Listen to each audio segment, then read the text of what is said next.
Welcome to basic educator में आप सभी का स्वागत है साथियों।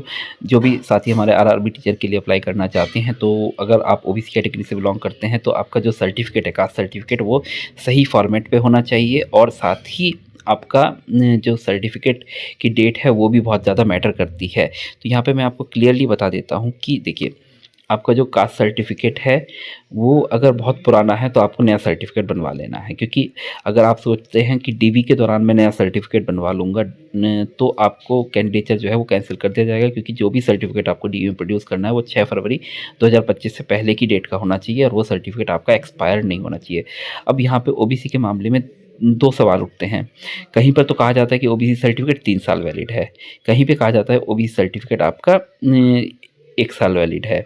तो यहाँ पे आरआरबी का पूरा नोटिफिकेशन मैंने देखा, उसमें क्लियरली कहीं पे मेंशन नहीं किया गया है आरआर मतलब कास्ट ओबीसी सर्टिफिकेट के बारे में कि वो कितने साल पहले का होना चाहिए, कि 3 साल के अंदर होना चाहिए या 1 साल के अंदर।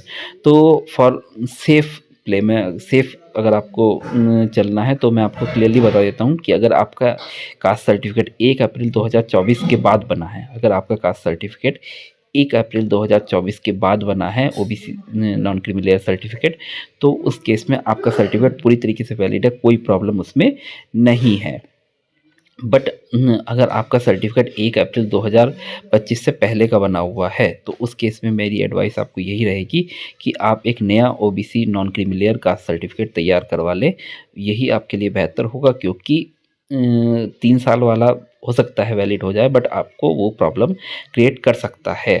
बट उसको आप चैलेंज कर सकते हैं, बाद में कोर्ट वोर्ट दुनिया भर का झमेला हो जाता है। तो उससे बेटर ये है कि आप उस कास्ट सर्टिफिकेट आजकल सब ऑनलाइन बनते हैं, 1 हफ्ते में आपको बन के मिल जाता है, तो कोई दिक्कत ज़्यादा उसमें होनी नहीं चाहिए। तो मेरी तो एडवाइस यही रहेगी कि जब जहाँ तक आरआरबी ने स्पेशली कहीं पे मेंशन नहीं किया है, तो 3 साल से अगर पुराना है तो आप लेके चल सकते हैं, बट वो प्रॉब्लम क्रिएट कर सकते। 3 साल से ज़्यादा पुराना है तो फिर तो आपको नया बनवाना ही है।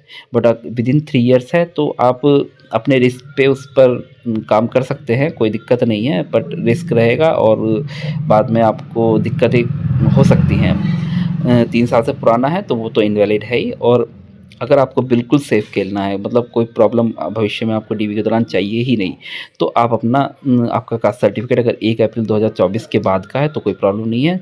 अगर 1 अप्रैल 2024 से पहले का है तो उस केस में आप नया कास्ट सर्टिफिकेट बनवा लें, ये मेरी एडवाइस रहेगी आप लोगों के लिए। अब दूसरी बात यह है कि कास्ट सर्टिफिकेट किस फॉर्मेट पर होना चाहिए। तो ओबीसी के 2 तरीके के फॉर्मेट बनते हैं। आपको बता दें कि ओबीसी की 2 लिस्ट होती है, कि स्टेट लिस्ट, एक सेंट्रल लिस्ट। तो आपका जो कास्ट सर्टिफिकेट है वो, पहली बात आपकी कास्ट जो है वो सेंट्रल लिस्ट में होनी चाहिए। दूसरी बात, आपका जो कास्ट सर्टिफिकेट है वो सेंट्रल वाला होना चाहिए। तो आपकी अगर स्टेट गवर्नमेंट सेंट्रल वाला कास्ट सर्टिफिकेट इशू करती है, जैसे यूपी गवर्नमेंट जो है वो सेंट्रल वाला कास्ट सर्टिफिकेट अलग से इशू करती है, ओबीसी का सेंट्रल वाला कास्ट सर्टिफिकेट अलग से इशू करती है। तो उस केस में आप उस सर्टिफिकेट को बनवा लीजिए और वही सर्टिफिकेट आप टीवी के दौरान प्रोड्यूस करेंगे, कोई प्रॉब्लम उसमें नहीं आएगी, नो इश्यूज़। अगर आपकी जो स्टेट गवर्नमेंट है वो सेंटर वाला कास्ट सर्टिफिकेट अलग से इशू नहीं करती है, या अलग फॉर्मेट पे, मतलब सही फॉर्मेट पे इशू नहीं करती है, कोई फॉर्मेट में प्रॉब्लम वगैरह है, तो उस केस में आप क्या करेंगे कि ये देखिए यहाँ पे फॉर्मेट दिया हुआ है, तो इस फॉर्मेट को आप अपना ओबीसी वाला सर्टिफिकेट जो भी आपका बना हुआ है, स्टेट वाला है जो भी बना हुआ है, वो अपना लेके जाएंगे एसडीएम के पास, एसडीओ के पास, तहसीलदार या डीएम जो भी जारी करते हैं आपके। कुछ जगह एसडीओ जारी करते हैं, कुछ जगह एसडीएम जारी करते हैं, कुछ जगह डीएम जारी करते हैं, कुछ जगह तहसीलदार जारी करते हैं। तो ये ध्यान रखना कि आपको ये फॉर्मेट वहाँ पे लेके जाना है, अपना ओरिजिनल वाला फॉर्मेट लेके जाना है और इस पे आप उनके साइन करवा लेने हैं, इसको भर लेना है। तो ये सर्टिफिकेट एट पार वर्क करेगा, सेंट्रल वाले सर्टिफिकेट के कोई प्रॉब्लम इसमें नहीं आएगी। बट अगर आपका स्टेट गवर्नमेंट सेंट्रल वाला सर्टिफिकेट ऑनलाइन जारी करता है, सेम फॉर्मेट पे जारी करता है सेंट्रल गवर्नमेंट के लिए, तो उस केस में आपको कोई प्रॉब्लम नहीं है, आप वही सर्टिफिकेट लेके जा सकते हैं। ये सर्टिफिकेट पे आपको